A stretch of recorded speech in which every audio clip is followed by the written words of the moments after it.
siendo la hora, las 11 de la mañana, arrancamos con el Ateneo del mes de mayo, Ateneos de la Urgencia. En este caso nos acompaña Martín Ferola, médico del hospital, infectólogo, pediatra, que estuvo con nosotros hasta hace muy poquito en el departamento de urgencia y ahora está en infectología, para hablarnos de la atención del niño con fiebre sin foco de infección evidente.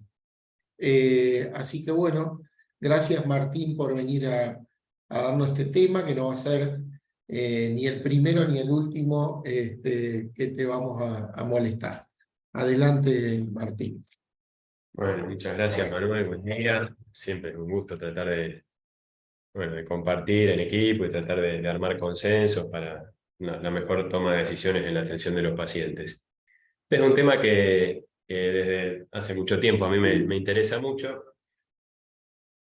Hay muchos estudios publicados desde hace varios años, desde la década del 80, ya van a ver en algunas diapos que armé. Y es el día de hoy, 2023, que seguimos por ahí en el mismo lugar de atención, frente a un mismo paciente, diferentes médicos tomarían distintas conductas. Así que sigue siendo en la actualidad un tema que genera controversias, que suele generar discusiones y las conductas no siempre son tan claras. Intenté en esta charla dar la evidencia, la evidencia más actual, la evidencia disponible, incluso datos que tenemos de tiempos previos a la era de la vacuna contra el meningococo y contra el neumococo, para ver qué pasaba en épocas previas y qué puede estar pasando ahora cuando las coberturas de vacunación no son las ideales, ¿no?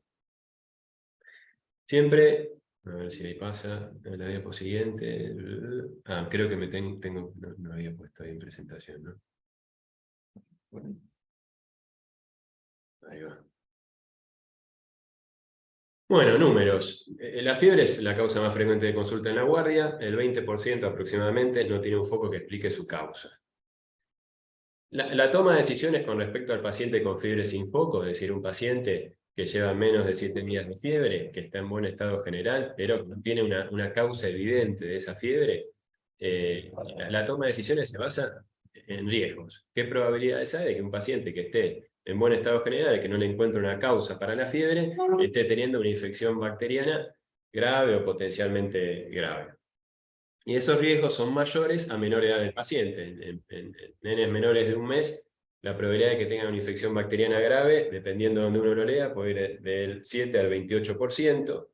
Pacientes de entre 1 a 3 meses, la probabilidad baja, pero no deja de ser considerable, entre un 4 a un 12%. Y ya en nene más grande, después de los 3 meses, la probabilidad puede ser menor al 1% o hasta un 3%. De acuerdo a esto, de acuerdo a estos riesgos, de acuerdo a estas probabilidades, es que se divide a los pacientes con fiebre sin foco de acuerdo al rango etario al que pertenecen, porque las conductas a tomar son distintas. Empezamos entonces con el manejo del paciente con fiebre sin foco de menos de un mes. Y empezamos con un caso clínico. Zoe es una paciente que atendimos acá en el hospital. En el momento en el que consultó tenía 15 días de vida. Había nacido a término, con peso adecuado, sin antecedentes de importancia. Los papás la habían llevado ese mismo día a la guardia de un hospital zonal por fiebre de 38 grados. Ahí le habían realizado estudios, los padres no les habían entregado los estudios que le habían hecho a la nena, y en ese lugar le habían indicado seguimiento ambulatorio, porque les habían dicho a los papás que esos estudios eran normales. Los padres tenían dudas, era una nena muy chiquita, que estaba con fiebre, además la notaban algo irritable, asumían que era por la fiebre, en el otro lugar le habían dicho que era por la fiebre, notaban además que no estaba comiendo como siempre, de nuevo había tenido un registro febril 38.3, entonces vuelve a consultar y ahí deciden traerla a la guardia de acá del hospital. Decidimos acá internarla, 15 días de vida, fiebre, sin foco claro en ese momento, y se le realizaban estudios al ingreso. Tenía 5.000 blancos, una fórmula repartida, 50% de neutrófilos, 43% de linfocitos, 14 de hemoglobina, 490.000 plaquetas, una PCR de 17, un sedimento urinario normal, y el líquido cefalorraquídeo fue traumático, pero tenía 8 glóbulos blancos, no llamaba la atención. En los pacientes menores de un mes, los signos de interacción, lo sabemos, son escasos o nulos, pueden estar teniendo una infección bacteriana potencialmente grave y inicialmente no demostrarlo el paciente y en poco tiempo, en horas, puede deteriorarse gravemente. Las escalas de observación clínica que sí podrían ser útiles en chicos más grandes, en los neonatos no son adecuadas. Fíjense, como les decía, que el 75% no tiene datos clínicos significativos en la evaluación inicial, como pasaba con ZOE, y sabemos que tienen un sistema inmunológico inmaduro y no están vacunados. La fiebre sin foco en menores de un mes constituye el 13% de las consultas en emergencias, un 30% de las internaciones en lactantes de esta edad. Y hablamos de riesgo de infección bacteriana grave, entre 7 a un 28%. Y si tenemos que pensar cuál es la más frecuente, la infección urinaria es la primera a pensar. La infección urinaria en todos los rangos etarios es, dentro de lo menos probable que tengan una infección bacteriana, lo más probable, lo primero a descartar. En los chicos de menos de un mes puede ser de hasta un 28% la probabilidad de que la tengan. La posibilidad de que tenga una bacteria oculta es de entre un 2,5 a 6%, meningitis entre un 0,5 a 6%, neumonía entre 0,5 a 2%. Los agentes etiológicos bacterianos de fiebre sin foco en esta edad no variaron demasiado a lo largo de los años.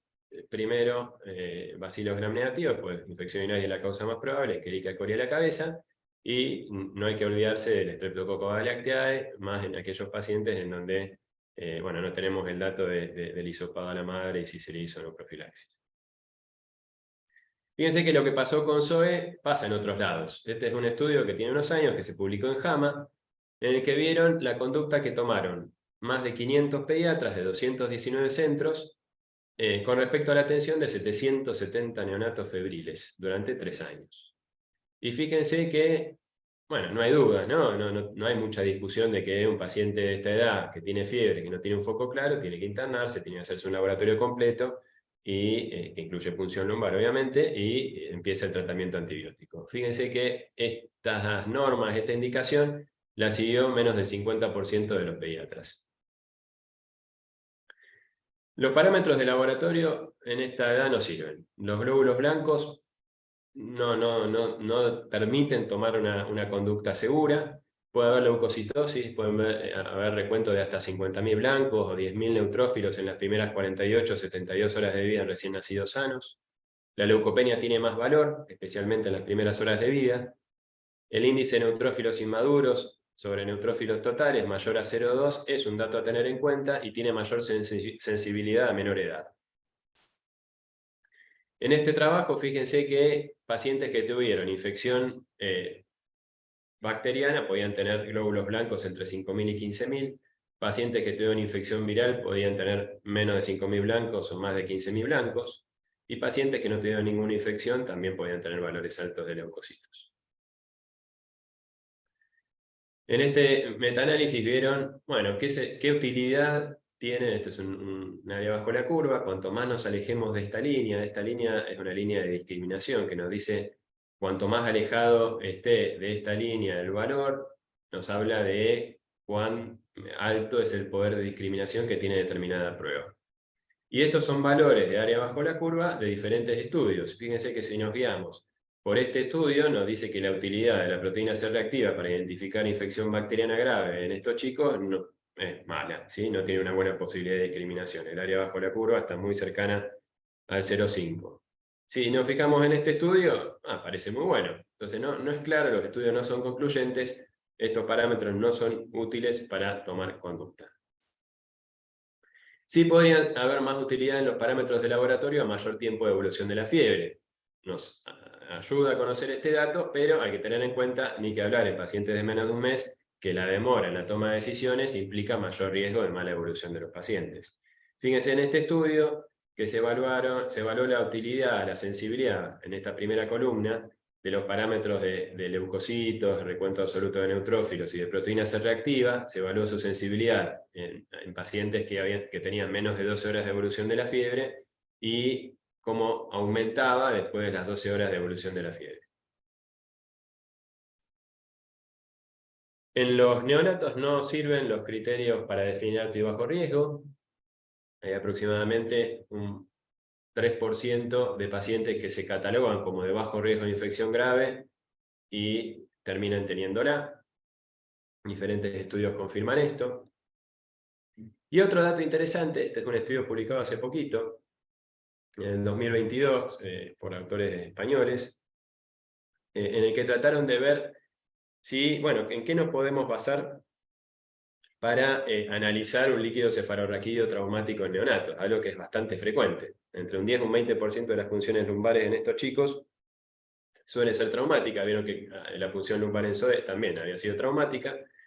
Y evaluaron que si uno se fija en la relación en el líquido cefalorraquídeo entre glóbulos rojos y glóbulos blancos, si vemos más de un glóbulo blanco por cada 400 glóbulos rojos, eso se correlaciona muy bien con un citológico inflamatorio, ¿no? En pacientes que tienen una punción lumbar no traumática y terminan teniendo meningitis. Fíjense que el área bajo la curva de un citoquímico patológico no traumático de 0,91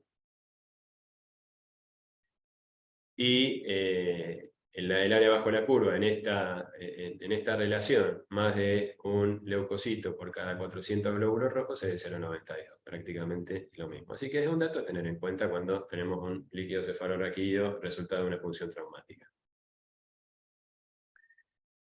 En los últimos tiempos se publicaron algunos estudios, de hecho hay una publicación reciente del 2021 de la Academia Americana de Pediatría, que plantea un manejo menos invasivo, incluso sin realizar punción lumbar, en pacientes seleccionados de entre 22 y 28 días de vida.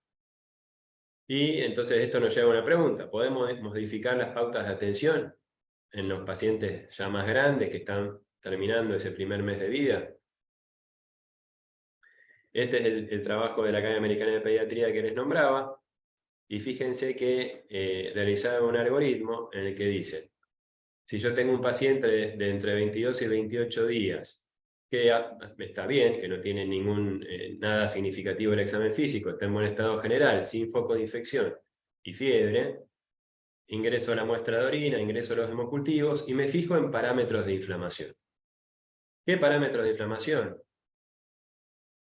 Si tienen fiebre, 38 grados y medio o más, si tienen una procalcitonina mayor a 0,5, si tienen una PCR mayor a 20, o si tienen un recuento absoluto de neutrófilos mayor a 4000. Ahí, si tienen estos parámetros de inflamación, dicen, bueno, no me queda otra, tengo que incluso hacerles punción lumbar. Pero ellos proponen de que si estos pacientes no están en buen estado general y no tienen ninguno de estos parámetros, ninguno de estos 4 parámetros de inflamación patológicos, dan la posibilidad de pensar en equipo si hacemos o no la punción lumbar. Y se basan en riesgos, como decíamos, ¿no? Ellos mismos publican resultados de diferentes estudios que analizaron bacteriemia oculta, infección bacteriana, de acuerdo a semana de vida. En diferentes, cada una de estas columnas representan diferentes estudios publicados y cada una de estas columnas de diferentes colores, diferentes rangos de edades, dentro de pacientes de menos de 60 días en este caso. Si nos fijamos en rojo están los pacientes que corresponden a la pregunta que nos hicimos. Modificamos la conducta en los pacientes de menos de un mes pero que están ya pasadas los 21 días. Vamos a ver la columna que está en rojo. Según este estudio, la posibilidad de que tengan una bacteriemia oculta no llega al 2%, con un intervalo de confianza que me dice, bueno, yo con un 95% de certeza te puedo decir que la posibilidad de que tengan una bacteriemia oculta llega hasta un poquito más del 3%. Este otro estudio me dice que la posibilidad es hasta un 3% y que puede llegar hasta el 4%. Este otro estudio me dice que es de un 4%, pero que puede ser hasta el 11%. Este me dice también que llega a un 4% con un intervalo de confianza que llega a más del 7%. Conclusión, obviamente para la toma de decisiones nos tenemos que basar en riesgos, en datos y en la evidencia que está disponible.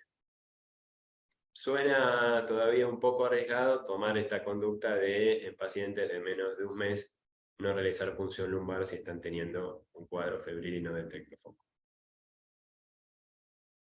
Fíjense este estudio, publicado antes de esta publicación de la Academia Americana de Pediatría en el 2009, en el que evaluaron semana de vida y prevalencia de infección bacteriana grave. Nos fijamos que en pacientes que tenían fiebre sin foco y entre 3 y 7 días, la posibilidad de que tengan una infección bacteriana grave era de alrededor del 20%, entre 8 a 14 días del 26%, entre 15 y 21 días del casi el 18%, y entre 22 y 28 días del 12%. Suena bastante. Y también analizaron en este mismo estudio la confiabilidad del criterio de bajo riesgo según semana de vida. Pacientes que fueron catalogados como de bajo riesgo terminaron tuviendo un porcentaje variable de acuerdo a la semana de vida, terminaron teniendo una infección bacteriana severa.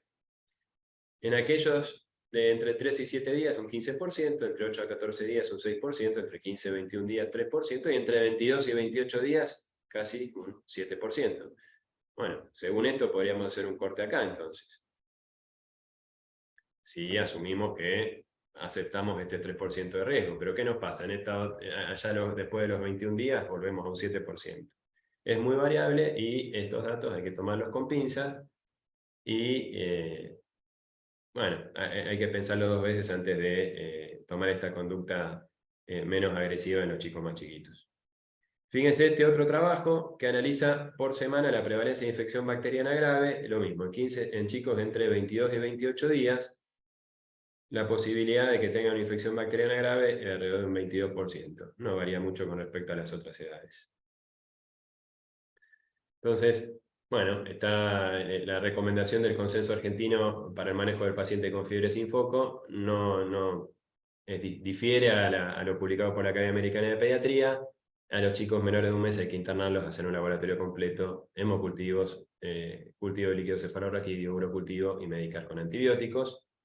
La misma recomendación hacen en Inglaterra. Estas son las guías NICE actualizadas en el 2021. Fíjense que esta guía contradice a la publicada por la Academia Americana de Pediatría, que aconseja en pacientes menores de 1 mes con fiebre medicar con antibióticos, ¿sí? No da la opción de manejo diferencial de acuerdo a semana de vida. Y otra cosa a tener en cuenta es que en el caso de tener que medicar a estos pacientes, incluso los menores de 3 meses, el tratamiento empírico inicial aconsejado es cefotaxim más ampicilina. La ampicilina cubre listeria y también hay que tener en cuenta que la ampicilina es mejor tratamiento para el Streptococcus galactiae. ¿Qué le pasó a Zoe? Volvemos a Zoe. ¿Se acuerdan que había ido a otro hospital? Le habían realizado el laboratorio, los laboratorios no decían mucho, la mandaron a la casa, volvió acá se internó y terminó teniendo una meningitis. Los hemocultivos fueron negativos, el urocultivo fue negativo y en el líquido cefalorraquídeo aisló Escherichia coli. Pasamos a los pacientes un poco más grandes, de entre 1 a 3 meses con fiebre sin foco. Entre un 4 a un 12% puede tener una enfermedad bacteriana severa. El 66% de las bacteriemias a esta edad son ocultas. Y en estos chicos sí, nos basamos en criterios clínicos y de laboratorio de bajo riesgo, con el objeto de disminuir las internaciones y los tratamientos antibióticos.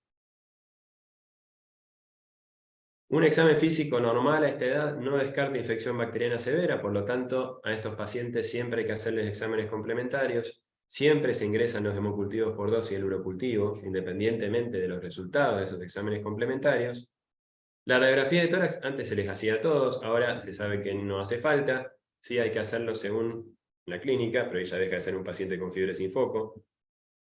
O por laboratorio, si tiene más de 20.000 blancos en el hemograma, conviene hacer una radiografía, pues hay un porcentaje de chicos de alrededor del 3% que puede tener más de 20.000 blancos y una neumonía oculta. El examen en fresco en materia fecal hay que ingresarlo si tienen diarrea, pero acá también estamos en un paciente que ya deja de ser sin foco, y se considera punción lumbar. Ahora vamos a ver. Entonces, utilizamos los criterios de bajo riesgo para tratar de no internar a todos y tratar de no medicar a todos. Este objetivo se lo pusieron ya desde hace muchos años. Los primeros centros que empezaban a ver qué criterios podían ser útiles para tratar de evitar internaciones innecesarias y tratar de disminuir el uso de antibióticos en estos pacientes, son centros que estudiaron casos de pacientes con fiebre sin foco desde 1980. Y los primeros criterios fueron publicados en esa fecha, hace ya muchos años. De los primeros lugares en donde se estudiaron los criterios que podían definir a los pacientes como de bajo riesgo fue la Universidad de Rochester. ¿Y qué criterios usan para definir bajo riesgo? No solamente criterios de laboratorio, sino también obviamente criterios clínicos y antecedentes del paciente. Un paciente que luce bien, me fui, perdón que ahí vuelvo. Cierro acá, ¿no? Sí. Bueno, un paciente que luce bien, previamente sano, es decir, nacido a término, que no haya sido hospitalizado por más tiempo que la madre, sin tratamiento antibiótico perinatal, que no esté recibiendo antibióticos al momento del examen, que no haya sido hospitalizado antes, que no tenga obviamente infecciones previas ni patología de base. Y también se basa en valores de laboratorio, que tenga glóbulos blancos entre 5.000 y 15.000, menos de 1.500 neutrófilos encallados, una orina con menos de 10 leucocitos, y lo que decíamos de la materia fecal, si tiene diarrea, está bien hacer un análisis microscópico de esa materia fecal, porque si tiene más de 5 leucocitos por campo, eso equivaldría a una infección por salmonela e incluso una bacteriana por salmonela. En Filadelfia también definieron criterios de bajo riesgo, agregando algunas otras cosas. La relación callados polimorfonucleares menor a 0,2 para definir al paciente como de bajo riesgo. Fíjense que acá ya agregaban en el análisis de orina el Gram, que no hubiera bacterias en la tinción de Gram. Acá sí, hacían la radiografía de tórax, y acá sí, para definir al paciente como de bajo riesgo, incluían la punción lumbar. En Pittsburgh, parecido, se basaban en los antecedentes previos, en los valores del hemograma, realizaban también la punción lumbar, realizaban la radiografía de tórax e incorporaron el uroanálisis mejorado. Hasta 9 glóbulos blancos por milímetro cúbico y sin bacterias en la tinción de Gram. Ya habíamos dicho antes que la infección urinaria es lo primero a descartar en estos pacientes, que es la causa bacteriana más probable de su fiebre sin foco. Hay métodos rápidos para un diagnóstico presuntivo que nos haga sospechar infección urinaria. En estos pacientes, cuanto más chicos sean, más todavía, el sedimento urinario no es útil por sí solo para descartar infección urinaria. Hasta un 50% de pacientes con fiebre sin foco, con diagnóstico de infección urinaria, puede tener inicialmente un sedimento urinario normal. ¿Por qué? Porque hay diferentes cosas que se ponen en juego que pueden influir. Empezando por el tiempo de evolución de la infección, siguiendo por la toma de muestra. Es muy difícil tomar una adecuada cantidad de orina para hacer el sedimento urinario. Idealmente tendríamos que tener 10 mililitros y eso es bastante difícil de alcanzar. El volumen de orina que se centrifuga obviamente afecta al resultado final.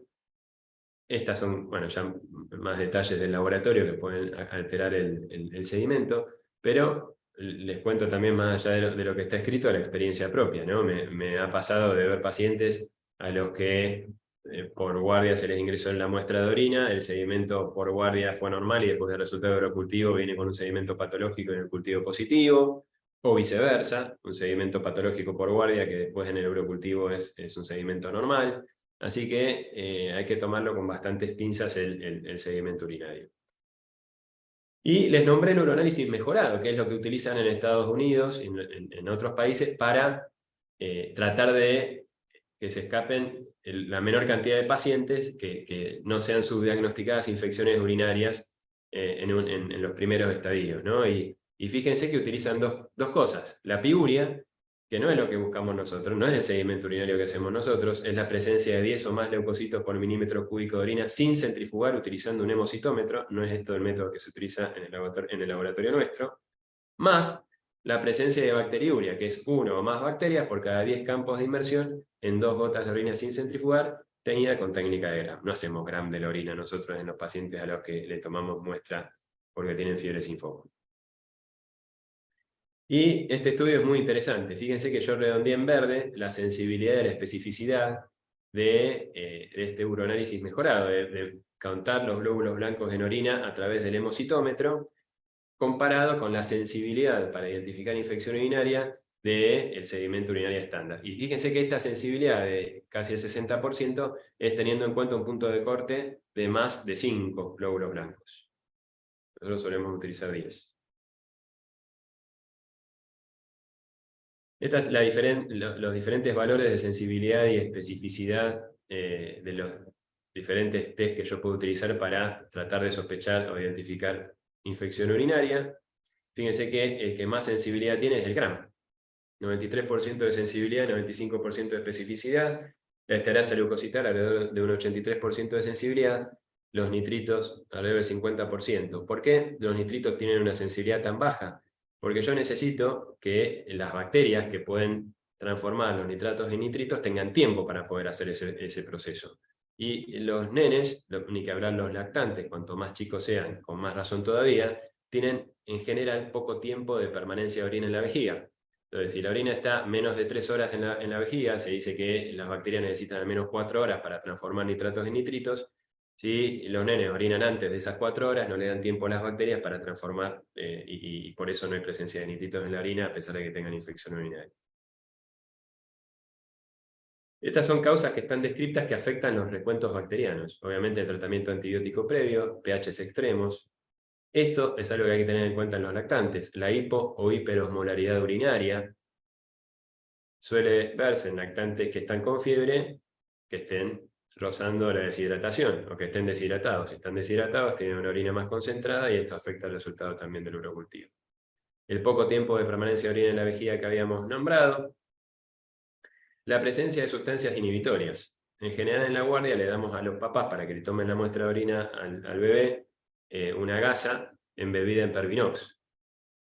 Y esa gasa embebida en Pervinox limpia, pero también si quedan restos de Pervinox puede afectar el recuento después del urocultivo. Entonces lo que se aconseja, es difícil que los papás puedan en la guardia tomar una muestra adecuada, pero lo que tenemos dos opciones. Una, está bien, indicarles que le higienicen al nene de forma correcta con la gasa, y después hacer una segunda limpieza con una gasa con solución fisiológica estéril, como para barrer también el antiséptico que se utilizó previamente.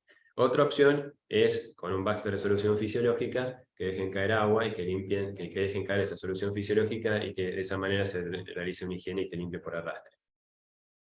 La etapa de la infección también tiene que ver, y obviamente métodos de transporte y cultivo inadecuados. Algo que hay que tener en cuenta ahora que estamos con la dificultad de que no hay bacteriología de guardia algunos días.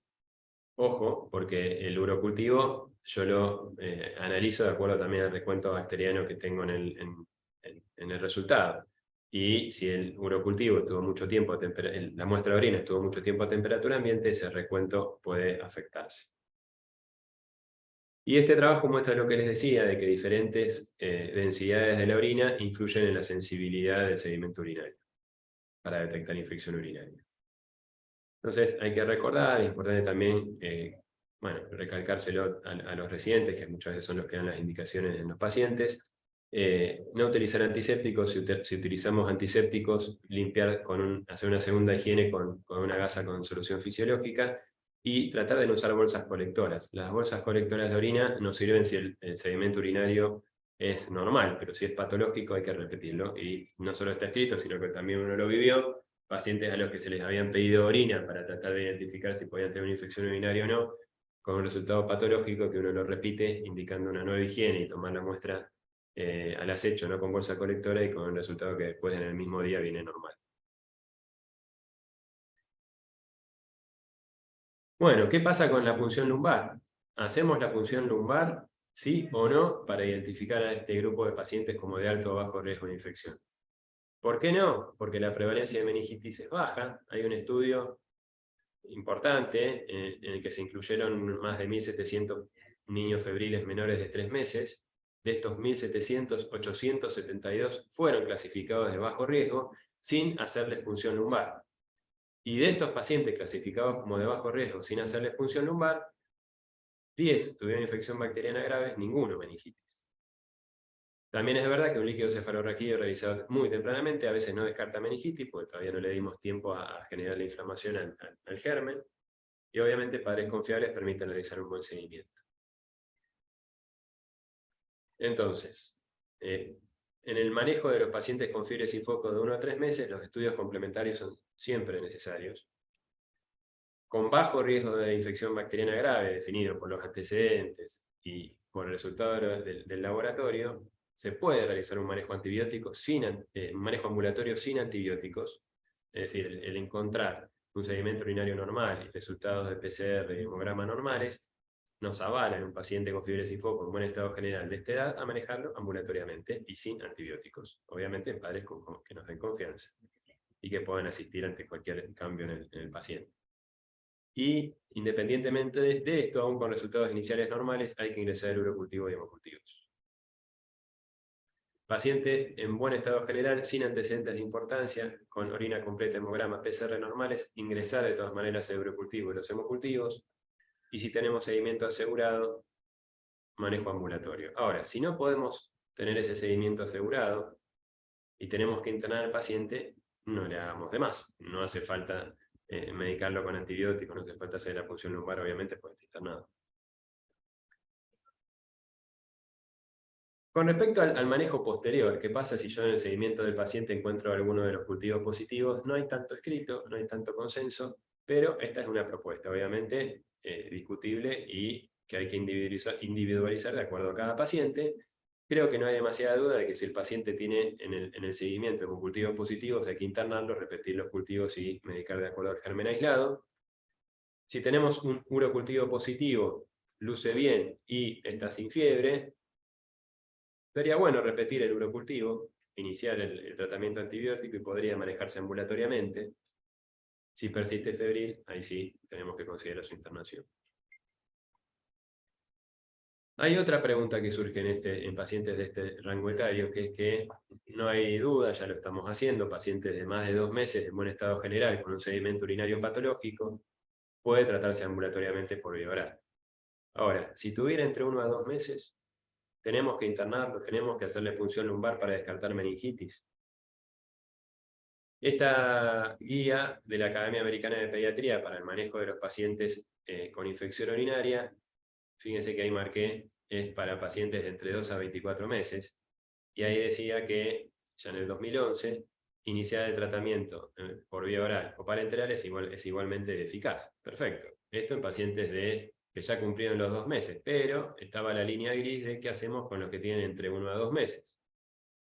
Lo mismo reafirmaron en el 2016, pero en pacientes entre 2 a 24 meses. No nos dicen nada de qué hacemos en los chiquitos más chicos. Iniciar el tratamiento por vía oral es igualmente eficaz. ¿Por qué? Porque se basan en este estudio interesante en el que vieron que la evolución de los pacientes de esta edad con infección urinaria bacteriémicos era equiparable y tratados por vía oral, era equiparable a aquellos pacientes que fueron internados y manejados por vía endovenosa. Esto escribíamos en el consenso argentino, en aquellos lactantes mayores de 2 meses en buen estado general con probable infección urinaria, no es necesario realizar punción lumbar y puede indicarse tratamiento ambulatorio si el seguimiento está asegurado. Existe aún discusión sobre la seguridad de esta conducta en pacientes de 30 a 60 días. Esto probablemente podamos modificarlo con el paso del tiempo, no tan lejano, y sería muy bueno poder tener datos argentinos, no basarnos en los datos de afuera, sino poder tomar una decisión segura con datos nuestros, ¿por qué no datos de nuestro hospital? ¿Por qué da tanta duda y solemos tomar la decisión de internar, o por lo menos consensuamos en nuestro hospital internar a los pacientes con infección urinaria entre 1 y 2 meses, por más que estén en buen estado general? Bueno, por el riesgo de que tengan una infección urinaria y a su vez bacteriemia. Y que tengan una infección urinaria, bacteriemia y hagan un impacto meningio.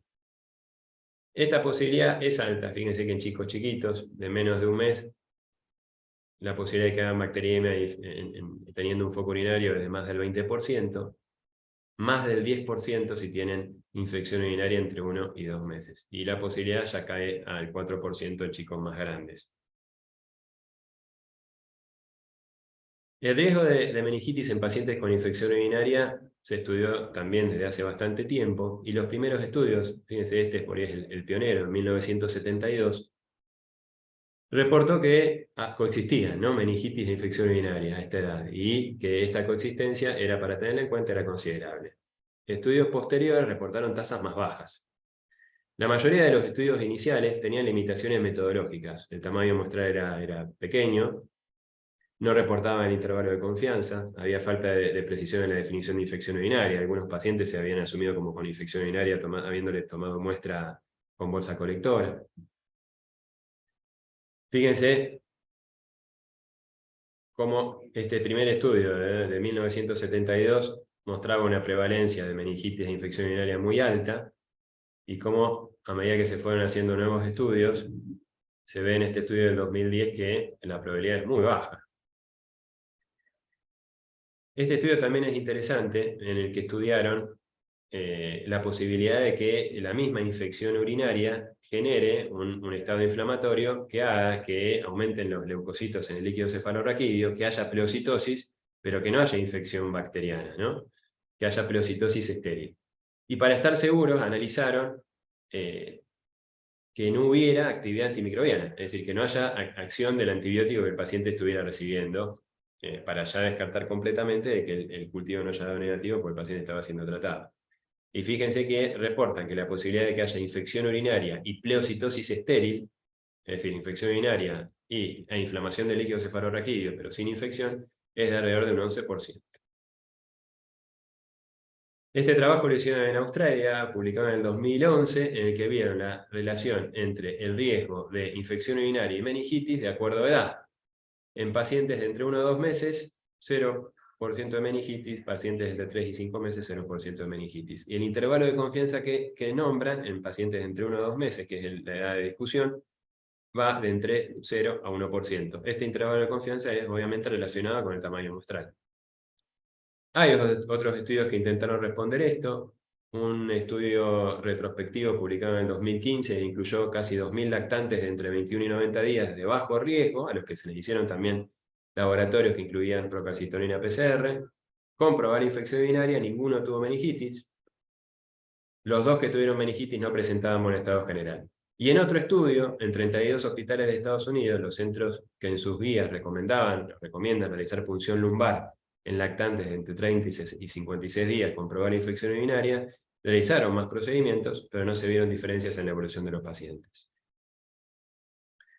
Otro metaanálisis, 17 publicaciones, más de 25.000 lactantes, la prevalencia de meningitis bacteriana en aquellos con urogénesis patológico entre un 0,2 a 0,4%, la prevalencia de meningitis en aquellos con urogénesis normal entre un 0,2 y un 0,5%. Y esto es lo que llevó a dar la recomendación en la Academia Americana de Pediatría en el 2021 de aquellos pacientes de entre 29 a 60 días que tengan un uroanálisis patológico, pero no tengan parámetros de inflamación, los mismos que habíamos descrito antes, se los podría manejar también ambulatoriamente. Algo que para que nosotros podamos replicar, me parece que nos faltan datos propios. Me parece que todavía no tenemos que innovar con respecto a la conducta que estamos tomando ahora, pero sí es una pregunta a responder idealmente lo más pronto posible. Y para terminar, por ahí en otra oportunidad hablamos de los pacientes de más de 3 meses, un detalle, pues esta pregunta se hace siempre, ¿no? A ver, tiene menos de 90 días.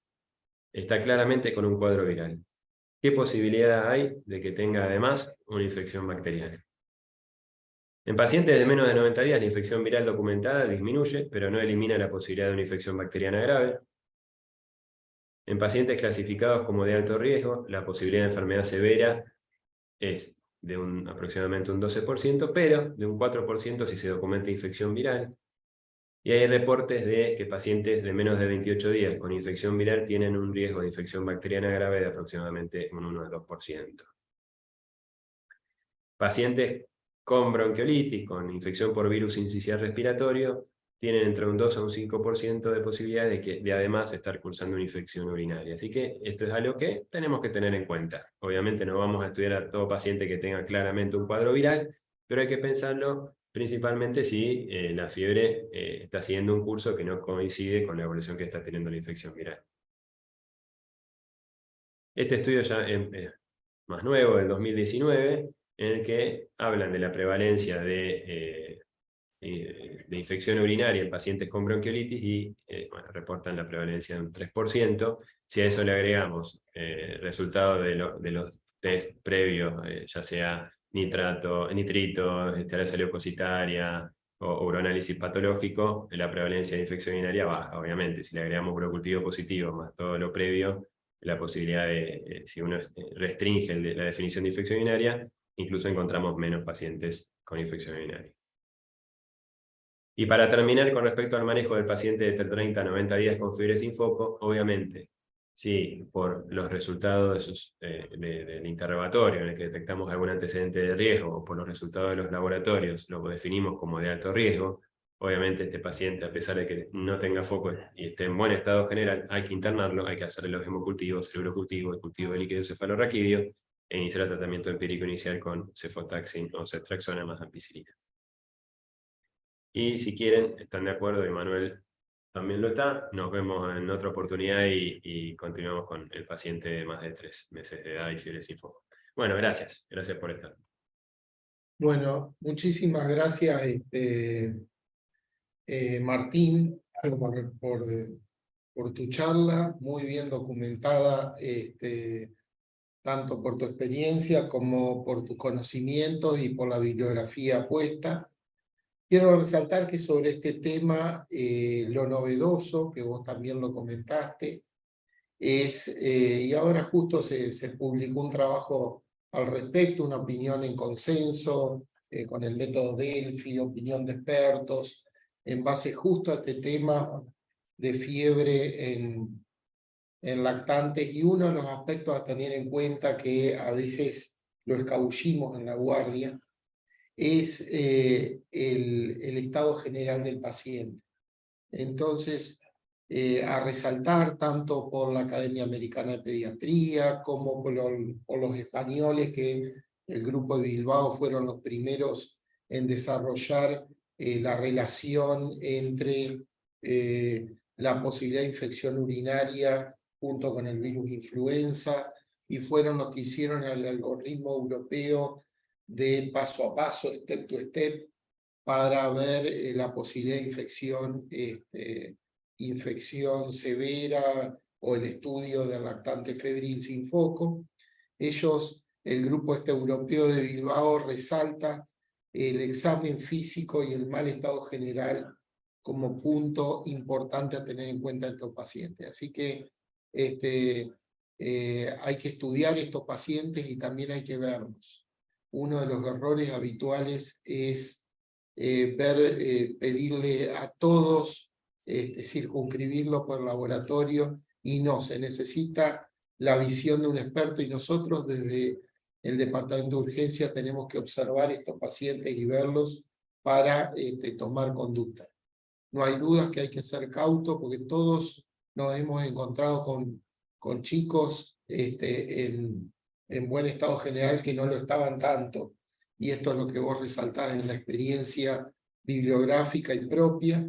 Así que bueno, son pacientes donde hay una delgada línea entre lo que es normal y lo que es patológico, pero bueno, hay que tomar múltiples datos clínicos, datos de laboratorio, para tomar la conducta adecuada. Y la conducta conservadora de no internar y manejo ambulatorio en otros países con menor estrés, tanto social como estrés de la guardia por falta de cama, se puede tomar. Nosotros eso, y también por lejanía de los pacientes, nosotros eso no lo podemos tomar. Bueno, agradeciendo la presencia de ustedes, nos encontramos. Si no hay preguntas, por favor. Bueno, gracias. Un saludo a todos y nos vemos en otro momento.